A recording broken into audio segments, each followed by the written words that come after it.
Come on in, welcome to my home. Today we're starting a new series. We are starting a series I'm calling Home Ec, or Consumer Science. Well, we'll get into why a little bit later. But this series is going to be about, remember Home Ec class?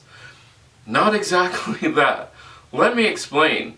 And what's really interesting about this is to take it back to where Home Ec came from.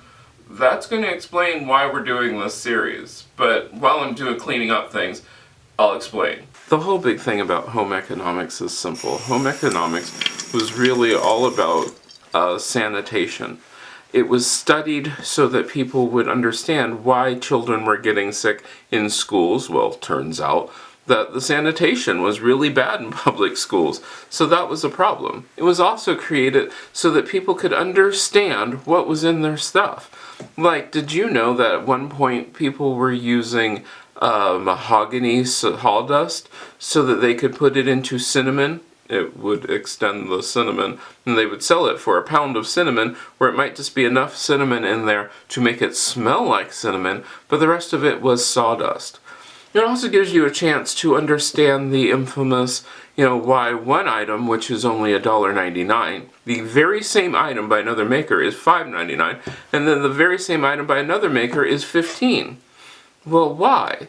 Could it be that the $1.99 item has fillers and additives in it that, that make it not as good? Could it be the $1.99 item is actually the right price, and that the $15.99 item is only more expensive because of the name? That's part of home economics, and that's the biggest part of home economics that originally came out. Then things got a little strange, and they started putting in the family end of it. Now, this is also regional according to where you lived. Now, if you lived in some places, home economics was so completely different. Now, in some places, home economics became all about understanding how you could quickly and easily do your household chores so that you could get it back out and do the agricultural stuff that you needed to do. So you could then, work out there and help people around things while not spending as much time in the house just doing stuff. Which is cool, which is great, but it was very regional, and the vast difference between what it was in the city versus what it was in the country showed up quite a bit, and that's where home economics began to run into some massive problems. Now, of course, remember, a lot of this is my opinion. I am linking articles down below in the description, which can take you to some of those things, but it will show you that home economics got a really bad rap, and for some fairly good reasons. One of the big reasons home economics got a bad rap was simple. They, at one point, were using practice babies. Yes, that's right, you heard that right. Home economics was using practice babies so that people could learn how to take care of children, and that was usually done in college, and then at the end of the semester, or the end of the year, the babies were returned to an orphanage where they came from. Yikes, that's bad. And also home economics began to focus a lot on the family. That's not what home economics was originally about. In home economics, they wanted you to know about sure, you needed to know about cooking and cleaning, sanitation, how to take care of the sick, how to take care of your household, but it wasn't family focused. A lot of home economics came about taking care of figuring out how to make 7 different eggs so that way you could get the right husband. I know. We have to talk about the sexism that was in home economics. It was there. It became a fluff class. People would take home ec because they knew that that was the class that you would go to if you were just trying to get married or just wanted an easy grade. And that was a problem. That was a big problem. And also, people were concentrating more on the going to college. And so a lot of getting ready for college and getting the understanding of classes and getting understanding so that you could get all that extra information, well, that money had to be taken from somewhere, and the money that created home economics was then sucked away and put into something else while home economics sort of languished. And nobody really knew what to do, because here you had a class that really is useful. Knowing how to cook, knowing how to sew on a button, knowing how to take care of yourself can be very useful. But it didn't have the things that they didn't have the people that they needed. And it was also coming at a weird time. One of the bases of home economics is like financial security and understanding your finances. And do you want to teach that to a middle school age person? Do you want to teach that to a high school age person? No, you pretty much want to get that to people when they're like, that college age and that sort of thing. And so home ec became its own problem.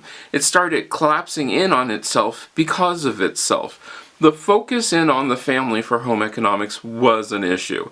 It became one of its big issues, and why it became seen as sexist as it is. Because it was mainly geared towards women. Well, that's great, except guess what? There are lots of single people, notice I said people, who need to know how to cook, clean, and all those fun things, when to wash stuff and that sort of thing. And it wasn't prepared. Home economics was not prepared for that. So they had to think of something. And then this whole focus on the family, we know that for certain that there are less children being born now. Now what's interesting is on that same study, it says that the households are getting bigger. That's cool. What's happening is, instead of having just mom, dad, and your 2 kids, you now have mom, dad, and their 4 grown children who are living there, and they might have brought in 1 or 2 children, or a spouse, or a significant other. So the household's getting bigger, but not more children are being added. So we're getting more households, less people. Make sense? So where exactly does that put us? Well, simple. It puts us in the spot where we need to know life skills. And that's what this is going to teach. Our whole home economics thing is going to teach life skills, and it's going to tie in with the rest of the channel. I am not here to teach you how to raise children, because guess what? I don't have children. Nope, no children. But I am going to teach you how to do things like, I'll help you with your finances, because we're going to learn that one together. We will talk about our finances. We're going to look at things like, how can we organize our house so that it actually lives? Not how can we organize our house so that it actually just looks pretty. Because pretty's nice, don't get me wrong, I love pretty, but pretty isn't practical. Pretty can be, let's buy all new furniture every 3 months. That's not manageable. If it is, well, good for you. But that's not really what home economics truly is about. Home economics is trying to live your life with the goods and services that you create or produce in your own life. So yeah, can you make good laundry detergent? Yes. Is it economical? Probably. Do you have the time for it? Maybe. Maybe not. You're going to find out that some things really are better homemade. That's great. But if you don't have the time for it, if it takes away from other things, that's not an economic use of your time. Oh, you're now getting this now, aren't you? Yeah, 100%. This is going to look at the bigger things. Can you clean out your own vacuum? Probably. We're going to look at that. Is there a better way to organize your pantry? I don't know. I'll show you how I organize mine. Then you can decide if there are ideas that you want to implement or don't want to implement. That will be a lot of fun. Yes, on the channel I will still have my cooking, because guess what? I like to cook. I really do. I love to bake. Those are fun things. But you'll also see more things about the whole financial end of it. What is in that product? By the way, why does that cost $15.99? Is it better? We'll do some comparisons. That's what's so important about home economics, is really looking at what you are doing, what you are getting. And part of that is using the scientific method, which all falls back to the very beginning. The very beginning of home economics, which looked at the science of home. Yes.